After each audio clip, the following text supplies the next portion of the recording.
I came up with 5 things that you need to know before you take on a speaking event. And when I say speaking event, it's everything from a major presentation like you two do quite a bit, speaking to Rotary clubs, or even just going to a networking event. That is an occasion where you're speaking. And these things all still matter.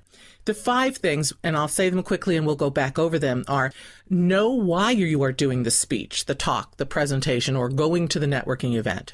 Know what you're hoping to have them remember from the event. Know your audience, know your material, and know your time. So let's go back to that beginning one. Know why you're doing the speech, the talk, the presentation, or going to the networking event. And let's use a politician, for example.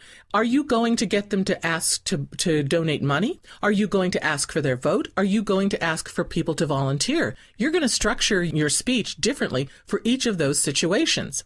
And know why you're going. What is it you hope to get out of that? You guys speak a lot.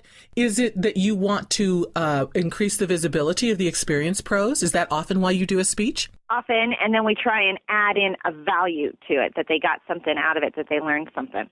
Right, because it sets you aside as an expert, right? Right. Sure. So you need to know why you're going to do it. Then you need to know what you're hoping to have them remember for the event. And what you just said, Angel, is one of those things. You bring something important to them. Know what it is before you speak. What is the takeaway you want them to have? And too many of us just want to get up and speak and talk about our business, and we ramble. But what is it you want them to take home? That they need you? That they need to listen to your show? That they need to be part of your directory? So you need to know what it is that you want them to remember from the event. And then know your audience. And this one is really important. A lot of times they just say, would you come speak to my Rotary Club? And you say, sure, no problem. You don't ask how many are there, so that you know, do I need to project more? Do I need to shorten it up, or can I individually talk to people? But here's the bigger one. What age group?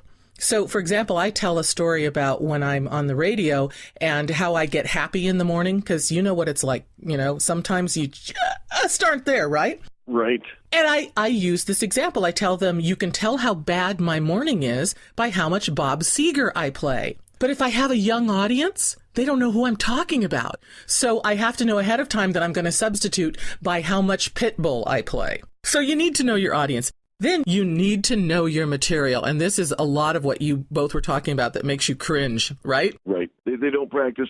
Either it's not original or they simply don't know it. And you get up there and you mumble and you fumble and you use notes, and it's horrible. You don't connect with the audience. And right. That's really important. Yeah. And finally, know your time. This one is really important because sometimes you try to put too many points into your speech. But here's the thing that I know happens to me, and I know happens to you, is that you get to the event. You've been told you're going to speak for 45 minutes. You get to the event and they say, okay, we've got 20 minutes allotted for you. You've had that happen, right? Yeah. Well, usually because the other speakers in front of us have overgone their time. Right. So you need to know ahead of time where you can cut it short, because you can't just stop in the middle of your speech and go, if you want to know more, come see us next time.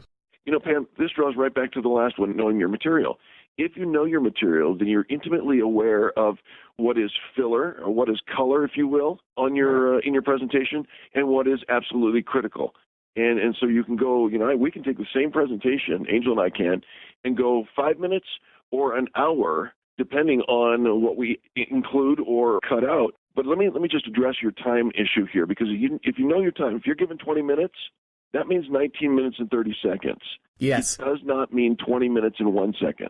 Right. And if you are also told that they want you to leave some time for question and answer, you know that 20 minutes is really 15. Right. And then the other side, which is, can you stretch?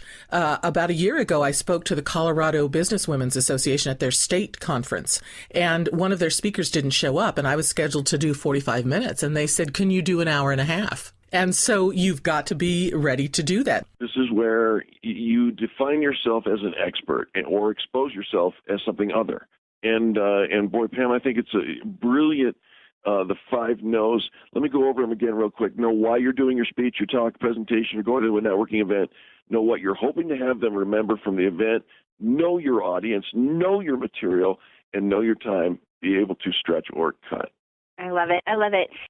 PamAtherton.com. She's a regular here on the Experience Pros radio show. We're going to have you come into town and do one of your fabulous workshops. You open for that? I would love to do that. Just invite me and I'll be there.